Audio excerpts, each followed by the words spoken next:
There are many people who after doing regular sadhana feel disconnected to Devi. They say everything was alright in the beginning, but now as I am proceeding in the sadhana, I am feeling disconnected. Secondly, many people claim that their problems have increased after Devi has arrived, and because of this some people have even dropped the Devi sadhana. Let's understand this through a short story. There was a man who had a well-equipped house, and in that house he had his separate Devi space too. He was very happy with his family. He used to perform his rituals and sadhana and everything whatever he could do for Devi. One particular day, he along with his family members were coming back home from a very nice picnic. As soon as he and his children were about to enter the house, luckily he felt the smell of gas coming out of the kitchen. But before he could do anything, suddenly there was a blast and the entire kitchen was in fire. Now immediately they all ran out of the house and started crying and shouting for help. Meanwhile in the mind, since the man used to do his daily rituals and sadhana to Devi, meanwhile he was thinking and saying to Devi, as why Devi, why me? You lived in the house and you didn't protect the house. Why did this happen to my house? Why didn't you give me any hint before the situation's getting worse? They always shouting and crying and lamenting on their own grief. But nobody got reminded of Devi's space. Devi Yantra is kept there. Devi is still in the house which is full of fire. Nobody got the small thought even that they should take Devi out of the house. They all ran from the house which was full of fire, but nobody got reminded of Devi. Nobody thought for her. Anyway, the yantra or gudi is just a device, right? What happened after that? Let's watch the complete video, starting with Sadhguru. And one thing I would like to recommend you that while watching Sadhguru, don't start contemplating that okay, I've heard this, I know this. Let's simply be with him and let's know that how one can experience Devi.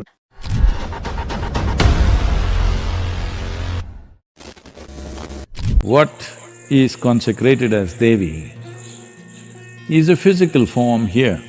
The Mulasthanam or the root form is here. But if her influence was just limited to the temple, she is not worth wasting our time and energy on. Her influence is not determined by the physical space. Wherever you are, if your doors are open, it's available. You must understand there are two different kinds of images or two different kinds of consecrations. One is just a reverberation. You can even make this vessel reverberate, but you cannot access this vessel from elsewhere because it's simply reverberating without specificity of what it intends to do. It has no intention or intelligence. But consecrations which are as complex as the Devi or much more with the Dhyana Linga is, they are not limited by physical space. And you being anxious, well, you have this choice, every one of you have this choice. You can use this mind either to create well-being or misery for yourself. This is one thing you have to come to terms with. You must understand, if you're feeling wonderful right now, it must be because of you. If you're feeling terrible right now, it is because of you. Other things may stimulate, but essentially, all human experience is caused by you and you alone.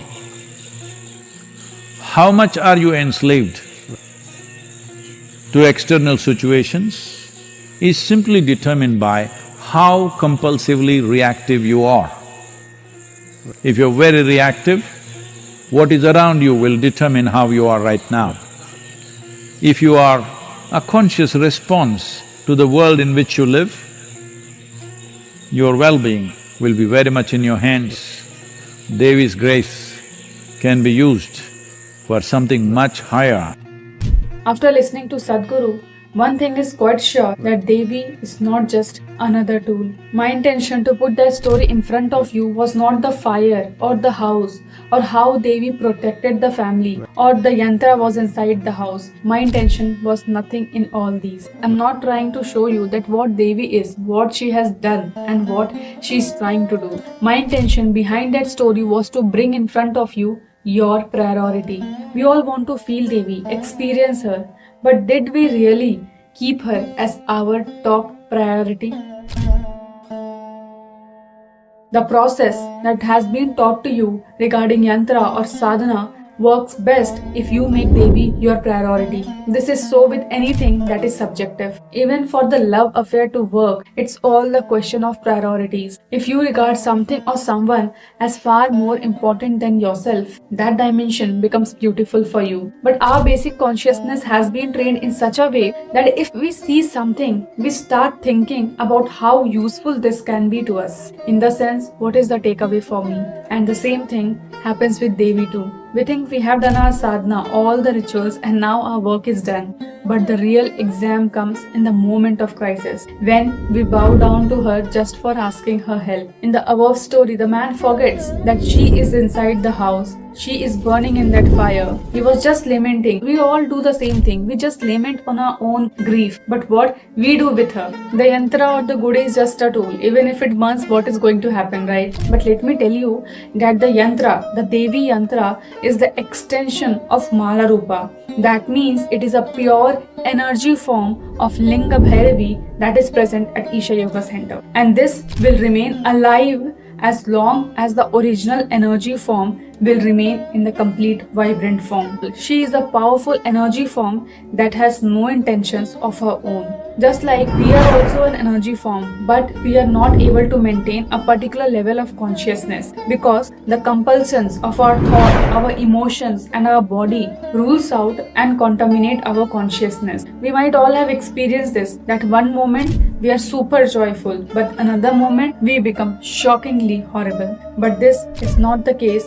with Devi Yantra, Gudi or Devi Linga Bhairavi itself. She is powerful living form that has no concern about itself and no compulsiveness because she is pure energy form. The physical form of mercury, copper or the stone in the yantra is only a scaffolding to hold up that energy form, and that is why you must hold Devi as the highest entity in your house. The above story I built just to explain you this thing, that in the moment of intense crisis, even when your home catches fire, the very moment the first thought in your mind should be how to save Devi. I'm not saying leave your family members, leave all stuff. I'm not saying that. I'm just saying the first thought should come as to how to save Devi. Devi should not be left. It's not the question of what you do. It's the question of what your priorities are. And if Devi is the top priority for you, your receptivity will definitely increase. If you think this is just another stone Sadhguru has given, let's see what I will get out of it. At the most, your health will improve. But if you are healthy and a miserable human being, then of course it's a disaster. What's the point of getting that health? So if you have a yantra at your home, don't think it's just another kind of machine. She is so that she does not require any maintenance. But the thing is, you need to create a particular ambience or the particular atmosphere around her, because Devi does not want to stay in an uncared for space. My intention to share you this mail with all the permissions of the center was just this, that you need to set your priorities straight. You visit a temple, church or mosque simply because you believe that by going there, your life will be enhanced. One can relate to God as mother or wife or husband or lover. In whichever way, there are thousands of ways one can relate to her so that they become devoted to him or her. So similarly, you can also relate to Devi whichever way you want. But the thing is, if you hold her as the highest entity at your home, she will function in a tremendous way. If you think she is a tool, let me leverage this for my benefit, she will still work. That is her grace, but in a mediocre way. If you see her as highest priority, or if you see her higher than yourself, the kind of things that will happen will be too much phenomenal. Logical minds can never ever decipher as to how these all things work. To the extent that you simply relate to this simple yet very powerful reverberating form, to that extent it functions. If you relate to it, it becomes the most fabulous thing. And to relate means you have to, of course, become willing. And this goes for everything in life. What is fantastic and what is horrendous depends on how much you are willing for something or you are unwilling for something. If you become willing towards something or someone, it becomes a beautiful experience, a beautiful phenomenon. It's not just another ritual of doing Devi Sadhana, it's just the set of priorities that you have set for yourself. When you got something new, did you remind of her? Did you share this with her? When you were excited and enjoying, did you remember her? At the moment of crisis, everybody asks one's health. But did you ask her health? Did you spend time with her apart from your ritual and your sadhana? Did you relate to her? Did you set her the highest entity in your house? Did you set your priorities right? These all questions, just comment me down in the comment section. She is not just another tool for worship. Yes, we have to worship, we have to do the rituals, and she will function, but in a mediocre way. If you want her to feel beside you, always just redefine your priorities. Take her with you every moment. Also, one quick thing before we end. Since I practice my Devi Sadhana regularly and along with it I practice my other sadhana, so I have started a weekly email called the Sadhaka Diary. It's an email that I send every Sunday where I share my personal thoughts, experiences and insights that I don't usually talk about on YouTube. So if this sounds interesting to you, link I have given description and in pinned comment. If you wish to, you can join for absolutely free. There are many things that we experience in our day-to-day lives, especially while we are proceeding ahead in sadhana. And in this chaotic world where everybody is busy in their own stuffs, we want people that practices sadhana, their experiences which can inspire us and also inspire them and uplift every one of us. So I've taken this small step. If you wish to, do join through the link given in description. And with this, if this video was meaningful and if you loved it, do not forget to share this with your friends and family members. It is very important for this channel to grow. So we need your small effort through like, shares and subscribes. Up to next, stay safe, healthy, happy and namaskaram.